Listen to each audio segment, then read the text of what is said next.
duas pessoas depressivas gerar um bebê depressivo.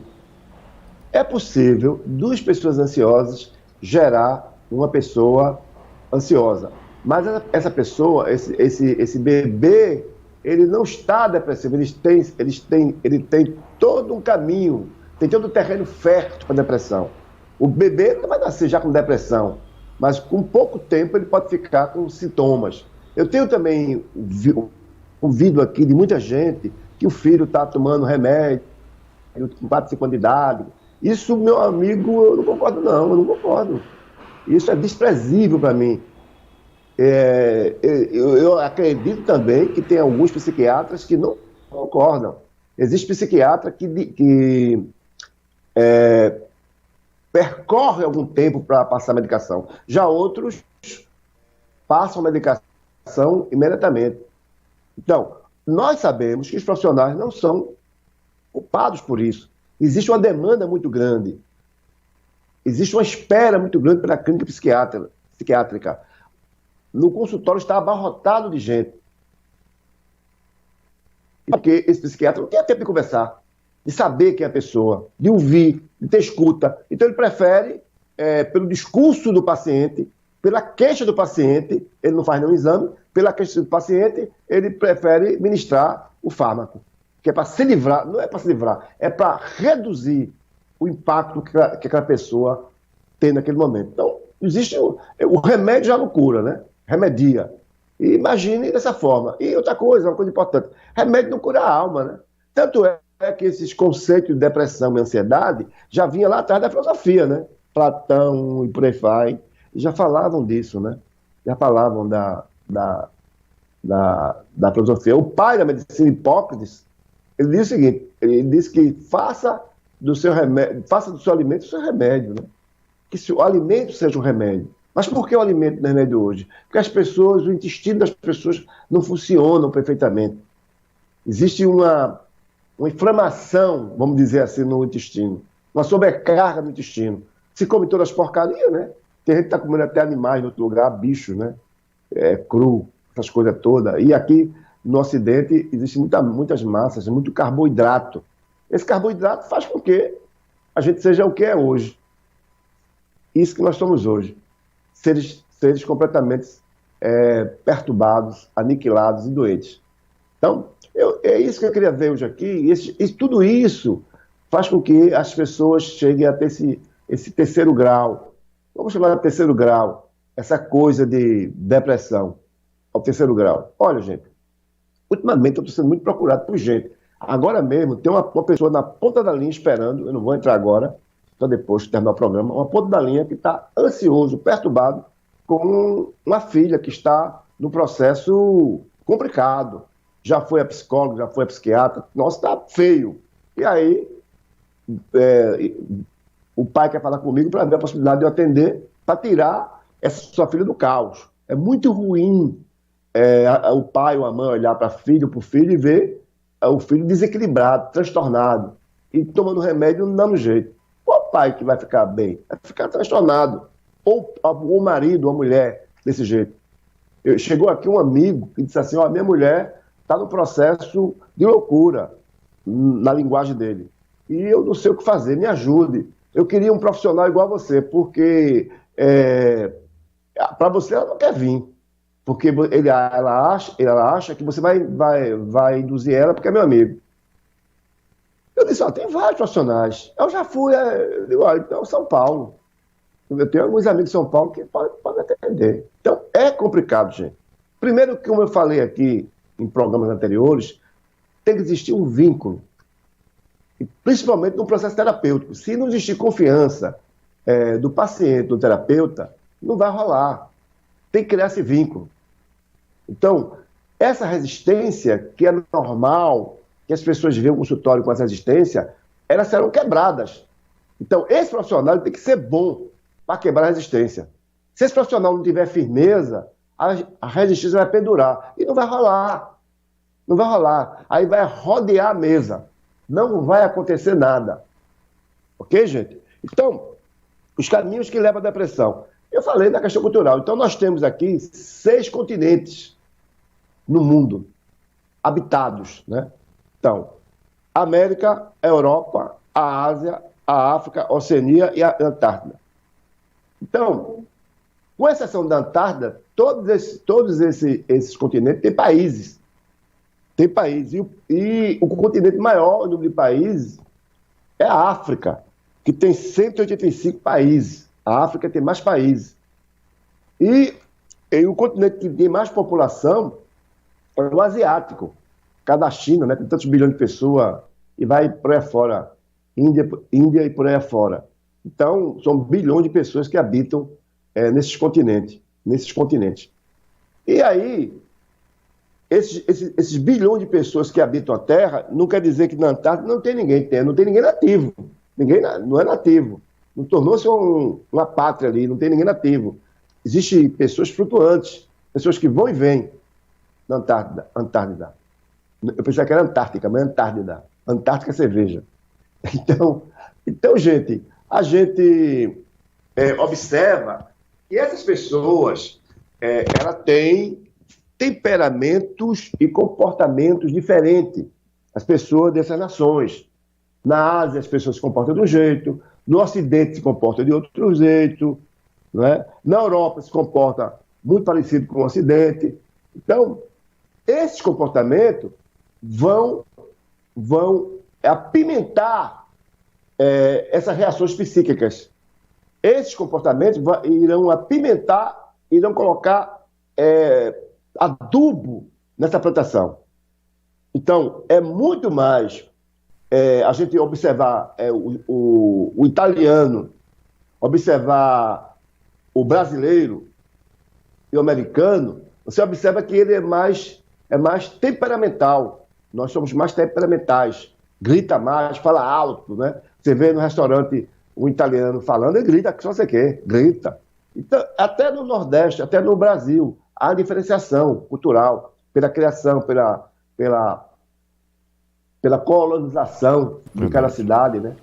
Dos europeus, exemplo, no Sul, os europeus chegaram mais lá, e por aí vai. Então, isso faz com que, exemplo, nordestino fala mais alto do que outra pessoa de outro lugar. O cara percebe logo, é nordestino, fala muito alto. Eu falo alto. O observador de voz é bastante agudo. Então, isso aí vai fazer com que a pessoa seja mais disponível para as eternidades do que a gente, do que outra pessoa que habita em outro continente. Então, também quero dizer que a calmaria demais pode levar a suicídio. A gente vê também que países como o Japão há um índice de suicídio alastroso, né, pela forma de viver. Aquela história, né? Se ficar o bicho come, se correr o bicho pega. Se correr o bicho pega, se ficar o bicho come, é verdade. Então, é complicado. Então, vai depender muito do estilo de vida, do humor. Vai depender da estrutura psíquica. E essa estrutura da psique, ela é formada exatamente com isso, psicossocial também. A questão da estrutura cerebral, neural, vai também influenciar o psicossocial aí, o estilo de vida que as pessoas levam. Então, as doenças aparecem, sejam elas doenças cerebrais, seja ela transtornos mentais, ou doenças biológicas, somáticas, problema de coração, problema renal ou do pulmão, tudo isso não vem por acaso. Eu quero dizer uma coisa aqui, os santos não adoecem. Se você adoece é porque você não é santo. Os santos não adoecem. Então, se você adoece, não é santo. Sua doença está dizendo o seguinte, tem algo errado comigo. Eu não estou vivendo de maneira correta. De repente, senti uma dor no coração, meu coração ficou acelerado no meu cardíaco. De repente, eu estou com pneumonia. De repente, eu estou com a pedra da vesícula. Significa que tem algo errado. O corpo está dizendo que tem algo errado, mas o algo errado não foi o corpo, não. É a forma que você vive. Você está vivendo em desarmonia. Vê que palavra forte. Você está vivendo em desarmonia, emocionalmente. Você está desajustado. Mas eu sou pastor, minha vida é maravilhosa, eu sou evangélico, minha vida é maravilhosa, eu sou católico, minha vida é maravilhosa, eu sou espírita e eu estou doente. Então, Falta conexão aí. Tem algo errado na sua vida. Ah, eu estou pecando. Não estou falando de pecado, não. Tem algo errado. Tem algo errado. Eu estou em descompasso. Eu estou fora do ritmo. Eu estou fora do compasso. Eu estou à margem. Eu não estou no trilho. O trem está descarregado. Então, gente, é exatamente isso. Esse aceleramento dessas descobertas dos transtornos psíquicos, ele veio lá de trás muito antes de Freud. Mas Freud foi o cara que buscou aí dar um roteiro, uma coisa, uma direção a tudo isso que nós estamos falando aqui hoje. Isso não significa que eu seja só freudiano. Eu tenho outras opções, mas eu não posso descartar Freud, que é o pai da psicanálise. Então, Freud, ele resolveu na época, em 1900 alguma coisa, logo no início, ele resolveu desafiar a psiquiatria. Freud era neurologista, né? Ele resolveu desafiar a psiquiatria, na sua época, é lógico. Então ele começou com uma abordagem psicanalítica e olhando, observando a chamada psicomania depressiva, observando as variantes dos continentes, que naquela época não era tão visível como agora. Isso que eu falei agora, a questão dos continentes. Ele foi avaliar como as pessoas se comportavam, né? Porque as pessoas eram muito caladas, porque os poetas viviam reclusos, porque as pessoas iam para os mosteiros. O que acontecia aquilo? Ah, eu tenho um chamado, vou para o mosteiro, vou ficar isolado. Será que não era uma depressão? Não era uma doença que estava ali? E as pessoas se isolou? Será que esse isolamento não é algo estranho até hoje? Quando alguém se isola no quarto, quando alguém não quer conversa, não quer falar, não tem algo errado? Tem algo errado. Ah, mas ele é assim, mas tem algo que não bate. Um dos sintomas que a gente percebe nitidamente é esse enclausuramento, né? Quando a pessoa está deprimida, né, doutor? Ficar em cima da cama, deitada, não quer ver ninguém, fica naquela... Exatamente. Então, o humor oscilante, naquela época, foi observado por Freud. Então, o humor oscilante foi observado como traço de melancolia. Por isso, quem tem dito aqui que nem tudo é depressão. A questão da melancolia era dar uma direção muito grande para a depressão. E você vai ver aqui agora, mas puxa vida, então não estou com depressão, tenho melancolia. E por que não fizeram essa análise no consultório médico? E o consultório médico tem a oportunidade de fazer, dividir esse traço, dar um traço, não tem, porque é muita gente. É muita gente. Ele não escuta, não tem tempo de escutar. Tem tempo de passar remédio. Né?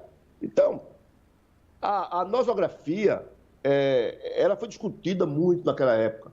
Né? Foi uma coisa muito discutida. Então, a nosografia freudiana, ela tomou outro caráter, ela tomou outro rumo, outra distância. Então, ela foi exatamente para o universo das neuroses narcísicas. Então, ela foi para... como eu falei dos caráter aí, cada 5 tipos de caráter, você vai ver lá esse perfil rígido, perfil narcísico. Então ele foi mais por essa área, porque naquela época tinha muita a questão da histeria, tudo era histeria, era loucura, histeria, aquela confusão toda. Então ele foi observar todas essas coisas. Então, a forma de lidar com o luto pode constituir um caminho para transtornos psíquicos. Então, quando esse luto não é elaborado, a gente está dizendo aqui que o luto ele tem um caminho interessante, tem um luto que você perdeu o ente querido, perdeu o pai, perdeu a mãe, perdeu o marido, perdeu a irmã, perdeu o filho, e tem um luto daquela quantidade de energia que você investiu no objeto. E qual é esse objeto? Eu perdi o dinheiro da poupança, perdi meu salário, perdi meu emprego, uma grande amizade acabou, o marido me deixou. Então, tudo aquilo que você investiu. Então, você vê muita gente que quando o marido morre, a mulher morre, o noivo morre, a pessoa fica em estado depressivo, deprimido muitas vezes. E por que será? Eu acho coisa interessante aqui, que eu vou falar aqui hoje, que você não vai concordar não. Viu? É coisa interessante. Então, vamos lá, vamos andando, porque daqui a um pouco termina o programa. O que é bom dura pouco, né? Então, o melancólico, ele pode ter um desequilíbrio de humor. causado por um excesso da bile negra. Então, porque muitas vezes os filósofos diziam que as pessoas que tinham esse sintoma de melancolia, de tristeza, eram pessoas que tinham problema do fígado. Não tem aquela história, fulano leva as coisas com o fígado. Está levando com o fígado as coisas. Sente porque leva com o fígado. Coloca o fígado nisso aí. E aí, gente, o que eu vou trazer hoje para vocês é muito grave, que eu vou trazer agora para vocês. Muito grave. Ora, muita gente que nós conhecemos, que tem ansiedade, que tem depressão, vai levando com a barriga as coisas. Vai deixando as coisas acontecerem. E lá na frente morre. Fulano morreu de quê? Morreu. Pessoas estressadas, porque esse estresse e essa ansiedade, essa depressão, causa doenças no fígado. E você pode morrer de doença do fígado. Causado por essa depressão. Então, as pessoas que têm câncer no fígado, vem de quê? Por que será, hein? Por que será que o câncer atingiu o fígado? Essa pessoa era ansiosa, era depressiva, era estressada. Então, o excesso da bile negra, isso lá Freud foi descobrir lá atrás, né?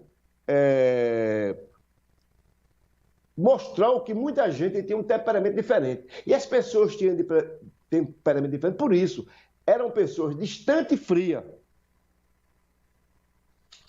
Então, essas pessoas que eram distante e fria, ela tinha questão de humor, né? E era uma dificuldade, um problema que as pessoas tinham no fígado, que eu estou trazendo agora como bile negra. Você pode pesquisar na internet se você quiser. Então, o estresse e a depressão pode causar morte por doenças do fígado, como aqui eu tenho dito. E as pessoas vão levando para lá. Por que é que às vezes o cara diz, você está com cirrose, mas eu não bebo. Não acontece isso, pastor Amado? Sim, doutor Inácio. Perfeito. Eu não bebo e estou com cirrose. Por quê? Você não bebe bebida alcoólica, mas tem bebido muita porcaria, né? Tem bebido muita porcaria. As pessoas têm, buzinado no seu ouvido. Uma das coisas que eu faço aqui no consultório é fazer um desenho aqui para analisar que tipo de coisas as pessoas estão ouvindo e tem guardado ou tem jogado fora. Então, quando eu faço esse filtro, eu vejo que muita gente tem muita porcaria guardada. Está guardada na loja lá onde? Lá. O mal-estar, quando acontece, ele acontece logo. Você começa. Tem umas frases interessantes, digamos, que dizia, que eu não vou nem repetir aqui. O mal-estar. A pessoa dizia que era uma biloura, né, pastor Amado? Está lembrado? Lembro muito dessa expressão, não, mas o senhor dizendo, você é mais antigo que eu. Eu só tenho o 5.1. Eu tenho perto disso aí. E aí, as pessoas ficavam, né? E dava logo essa confusão que a pessoa tinha, né? Esse desmaio, essa confusão começava por aqui, né? Na parte torácica, ia para a parte daqui do fígado, né? Então, gente, e até hoje isso acontece com outros. Mas essa expressão ela ainda é comum nos dias de hoje, numa classezinha mais humilde. Mais humilde. É verdade. Não tem muito disso ainda, né? No interior tem muito disso ainda. É verdade. Então, isso ocorre e as pessoas vão deixando para lá. E antigamente, quando a pessoa passava mal, aí dava uma garapa de açúcar, né? Se o cara fosse diabetes, a diabetes para cima, é bronca. Hoje não dá muita garapa com açúcar, não. Dá água, mas não dá garapa com açúcar. Mas antigamente era garapa com açúcar, rodava em todo canto. Então, observamos que na melancolia, que é um processo que ocorre antes da depressão, e aqui eu estou levando o caminho para a depressão, então, o caminho para a depressão é o luto e a melancolia. Ninguém vai à depressão direto, pastor Amado. Então, não existe depressão sem antes existir um caminho. Então, existe uma porta para a depressão. Mas a depressão é a segunda porta, é a terceira porta, porque antes você entrou no processo de luto, mas não morreu ninguém. Não morreu ninguém, você perdeu alguma coisa. Tem uma falta aí em você. E aí você entrou no processo de melancolia. Em seguida, veio esse processo de transtorno depressivo. Então, observamos que a melancolia existe um desinteresse profundo pelo mundo. Olha o que estamos dizendo aqui. Que na melancolia já existe um processo profundo de desinteresse pelo mundo. Não o mundo, é pelas coisas. As pessoas começam a não gostar mais das coisas, a desistir de algumas coisas, faltar escola, faltar trabalho, não querer mais se arrumar, não se liga mais para roupa, quem que amava não ama mais. Existe um grande desinteresse. Existe também um rebaixamento da autoestima. A pessoa já acha que não serve para nada, que não presta para nada, que o negócio está ruim. Então, isso ainda é melancolia. E aí você chega com esse discurso, para muitos profissionais, está com transtorno depressivo. Já vem um diagnóstico. E não é. E não é. Então, existe nesse processo também de melancolia a perda de capacidade de amar. Muita gente deixa de amar, porque não tem mais aquela emoção, não tem mais. Aquele lado que nós falamos aqui, né? Que é muito dopamina. Está lembrado que eu falei lá atrás? Muito dopamina no cérebro, que é o neurotransmissor. Esse neurotransmissor já baixa, então que é também um processo de depressão. Mas aí, na depressão, ele baixa mais ainda. Então, já mexe com você nessa questão da paixão, da embriaguez pelo amor. Porque o alcoolismo foi reduzido, né? O alcoolismo do amor foi reduzido. Que a paixão não é a cachaça, então essa cachaça foi reduzida. Existe também uma inibição das atividades, de todas as atividades. Aquilo que você fazia não tem prazer de fazer mais. Então, se eu sou terapeuta, eu não quero atender mais, eu não tenho tesão para atender mais ninguém, passa a ser uma inibição. Então, muito, muito parecido com o luto que vem nesse caminho, só que o luto ele tem um período mais curto, né? Porque no luto, principalmente por morte de uma pessoa amada, vai acontecer também a autodepreciação. Agora, é interessante aqui, que as pessoas não sabem, e eu não vou aqui falar muito porque vai confundir a cabeça das pessoas, é que cada um desses sintomas, ele tem um porquê. No luto tem um porquê, lá na depressão tem um porquê, na melancolia tem um porquê. E no luto eu vou falar agora, que você vai ficar abismado com aquilo que eu vou dizer aqui agora, né? Vou ficar assim, que é isso, que é isso, que é isso. Então, essa autodepreciação é um dos traços da melancolia que ocorre no luto. Então, o que vai acontecer no luto também? No luto, a libido e o afeto. A relação que você tinha com o objeto, com o real, com o objeto que você tinha, ou com o pai, ou com a mãe, chama de objeto porque é o significante, ou com o trabalho, ou com isso, com aquilo. Então, nesse luto aí, vai existir uma questão de ódio e de amor, e hostilidade. Nesse luto aí, essa minha queixa, eu não quero mais nada, eu não caso mais nunca, meu marido morreu, eu não caso mais não, acabei o namoro, eu vou me matar, tá com outro, tá com outra. O marido diz que não casa, a mulher morreu, daqui 2 meses tá com outra, ou 1 ano tá com outra. Eu lembro aqui de um amigo que morreu, a mulher dele, e aí eu fui falar para uma pessoa, amiga nossa, que essa pessoa foi vista em Portugal com a namorada. Aí a pessoa falou, o quê? Só faz 1 ano que a mulher morreu, já está com outra. 1 ano. Já está com outra. Então, esse amor e o ódio, ele tem um significante aí de hostilidade. Ou seja, eu estou sofrendo, isso inconsciente, eu estou sofrendo para me vingar dele. Veja que coisa de maluco. Eu estou sofrendo para me vingar dele. Masoquismo. Eu estou sofrendo para me vingar dele. Ou seja, eu odeio ele, mas não tenho coragem de dizer que eu odeio, então eu vou me vingar dele. Eu vou me vingar dessa pessoa, eu vou me vingar dela. Então eu vou sofrer com isso. É uma forma de vingança, não de amor. Então, o ódio e o amor estão muito próximos, né? Eles são muito parentes próximos. Estou muito confundido. Então, eu já fiz regressão aqui em filhos, que chegava aqui e dizia que amava o pai. E quando eu fiz regressão com esse filho, o filho dizia assim, papai, eu lhe odeio, papai. Eu lhe odeio, papai. Porque o senhor dá preferência ao meu irmão, que é um vagabundo. Eu trabalho, eu acordo 8 horas da manhã, eu vou para a lavoura, eu planto tomate. No entanto, o senhor deu o carro ao meu irmão, que é um vagabundo. Eu lhe odeio, papai. E esse cara, na vida comum, ele era amigo do pai e amigo do irmão. Mas lá no inconsciente dele, ele tinha ódio, tinha raiva.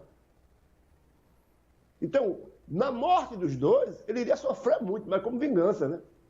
Como vingança, não como amor. Que as pessoas, muitas vezes, digam assim, puxa vida, por que fulano tem um luto tão grande? Fulano morreu, já faz 3 anos, 4 anos, e o luto acontece. Por que acontece isso? Será? Por que acontece? É amor? Será que é amor mesmo? Cada caso é um caso, mas esse caso deve ser analisado, deve ser buscado. Então, vai acontecer aqui aí também uma questão da autopunição. Eu estou auto me punindo, porque eu casei com aquele miserável, aquele desgraçado. Ele passou a vida inteira, eu não tive coragem de largar dele. Então eu fui um tolo, fui uma tola.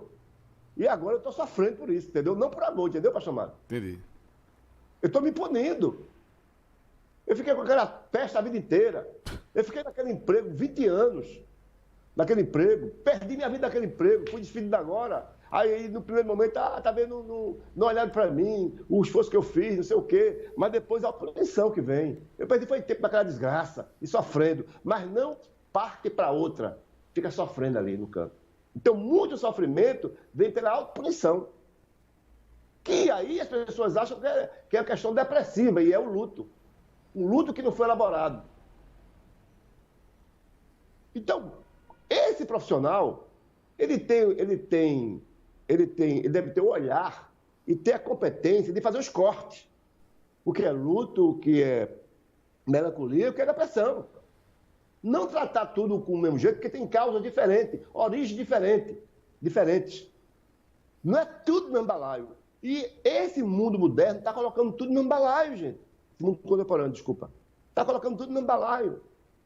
Todo sintoma teve as 5 características que o Código Internacional de Doenças diz, aí já vai botar no balaio. Bota no balaio aí. Mas só que o tratamento é forma diferente. É forma diferenciada. Se eu sou terapeuta e eu não consigo fazer essa leitura, eu vou tratar todo mundo como um transtorno depressivo, e não é. E aí você vai ter uma demora no tratamento, na resposta, vai mexer onde não devia mexer, porque muita gente vem para o consultório terapêutico e sai pior do que estava. E desiste e abandona.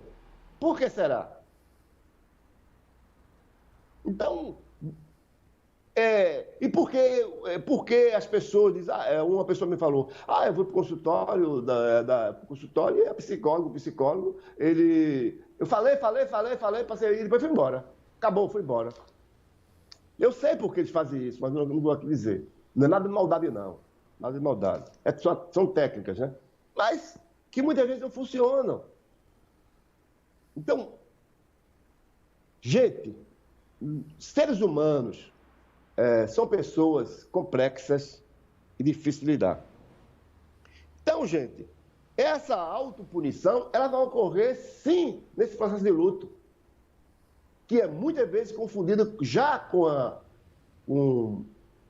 o transtorno depressivo. E muitas vezes também o processo de melancolia, que é mais grave, muito parecido com o luto e muito parecido com o transtorno depressivo, há essa evolução e tudo é colocado no mesmo balaio. Há um degrau. Então, os caminhos para o transtorno depressivo vem luto, já encangado com a melancolia, e logo em seguida o transtorno depressivo. E aí em diante, sai de perto, porque vem aí outras doenças psíquicas, outros transtornos psíquicos que vai desequilibrar a vida das pessoas.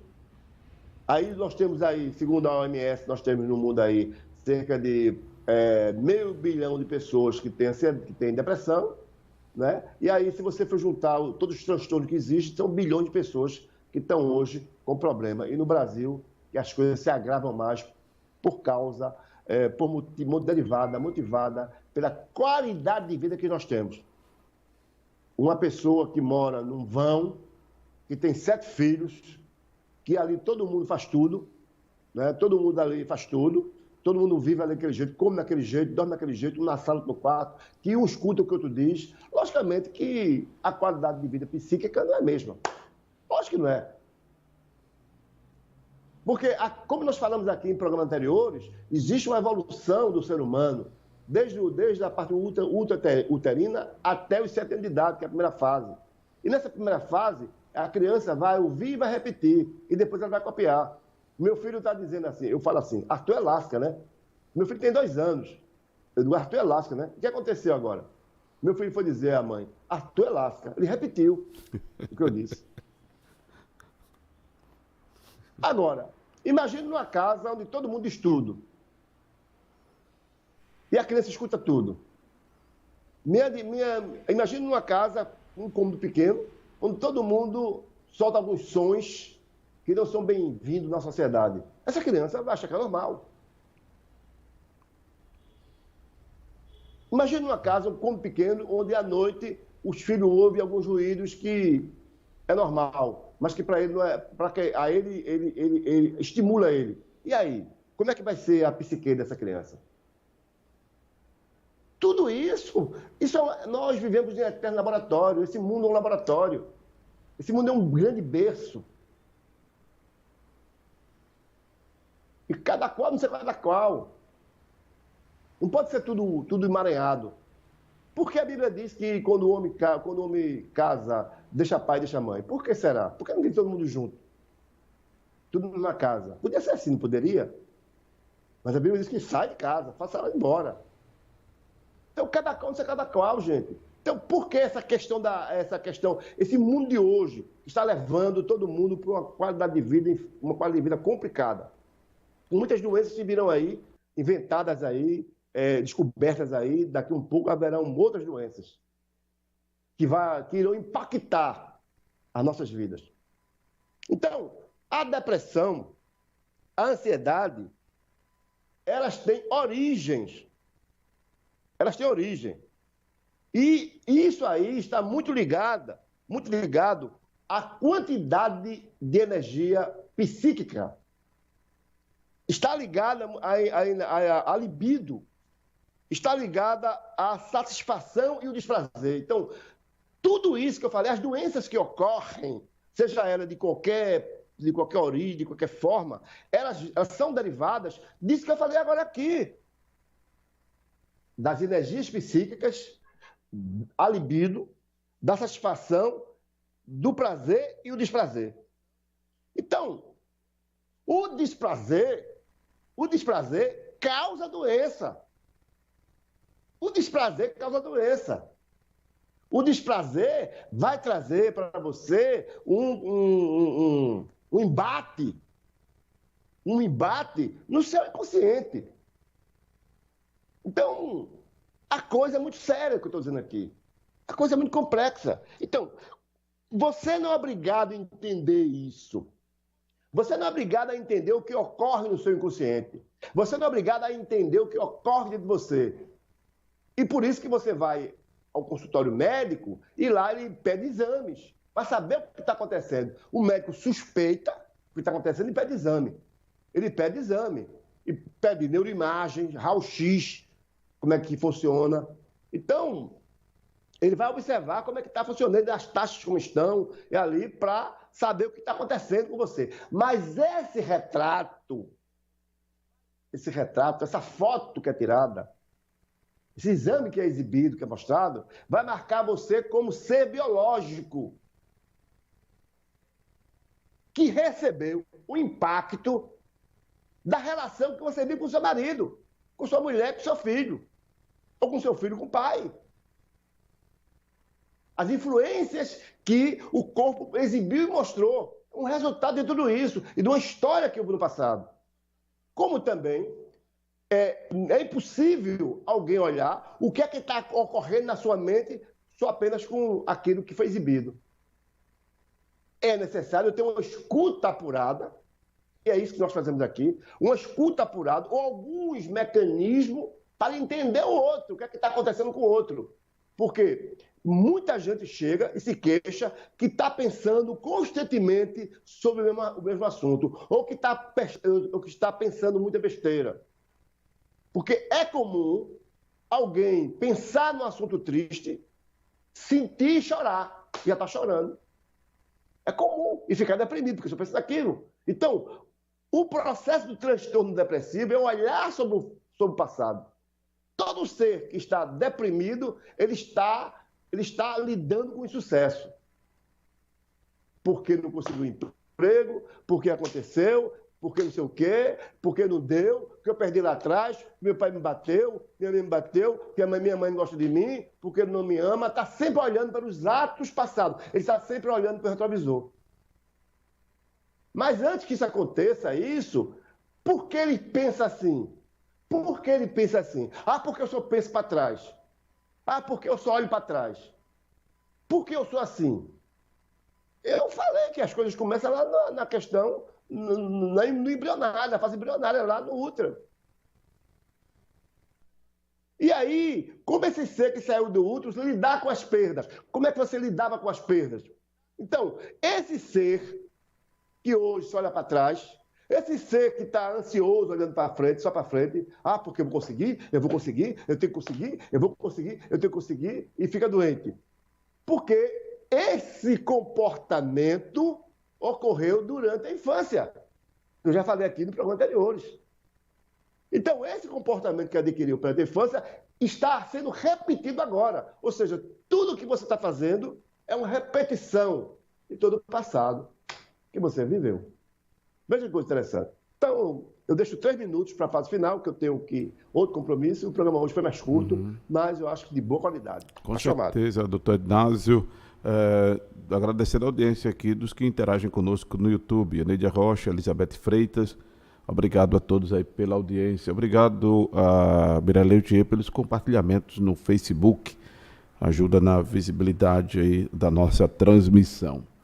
1 minuto para suas considerações finais, então, doutor Ednásio, uma vez que precisa terminar o programa hoje mais cedo. Lembrando que o programa no Divã ele vem ao ar de segunda a sexta-feira, nesse horário das 11 ao meio-dia. Hoje, extraordinariamente mais cedo, terminando. A exemplo de ontem que não tivemos, porque o doutor teve algumas coisas a serem resolvidas, né? Mas o programa é regularmente de segunda a sexta-feira, de 11 ao meio-dia. Suas considerações finais, meu querido.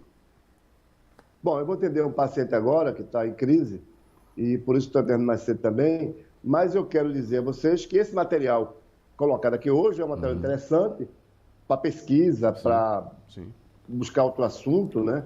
Através do que eu falei aí, pesquisar, e para também informativo, as pessoas que não são da área possam também entender que nem tudo é depressão, e que os caminhos que levam à depressão são esses que eu falei agora.